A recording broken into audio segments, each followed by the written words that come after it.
Xabaringlar bor, qo'ng'iroqlar dizayni o'zgarib qoldi, lekin yangilashni o'chirsangiz ham baribir 2-3 kundan so'ng yana shu holat qaytadan sizda takrorlanib qolayotgan bo'lsa, buni yechimi topildi. Shu videoga bitta like bosib qo'ying o'rgatganim uchun va podpiska bo'lib qo'ysangiz, bundan qiziq videolar hali juda ham oldinda ko'p. Va do'stingizga jo'natib qo'ying, shunaqa eski versiyadan zerikkan bo'lsa. Qani, olib kelingda, mana misol uchun keroq olib keling. Eski holatda turibdi bu hozir. Aynan bu yerda 3 talik bo'lardi, 2 talik bo'lib turibdi. Birinchi bo'lib nima qilamiz? Birinchi bo'lib telefon ustiga bosib turib, aynan shu yangilanishni o'chirib olamiz. Yangilanish o'chirildi.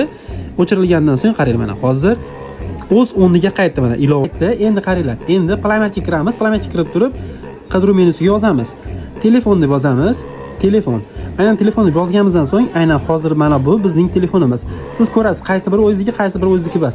Shunda shu yerga kirib, 3 ta nuqtani bosamiz. Avtomatik yangilanishni shunchaki o'chirib qo'yamiz. Mana o'chirdi. Endi shu bilan Uje har shunaqa foydali videolarni o'tkazib bo'lmasligi uchun bir dona like bosib qo'yinglar. Bundan qiziqarli videolar profillab o'tib bemalol ko'rsanglar bo'ladi. Like podpiska bosib qo'yish esdan chiqmasin. Like podpiska sizdan, xizmat qilish bizdan. Sizlar bilan ustix. Bosdik.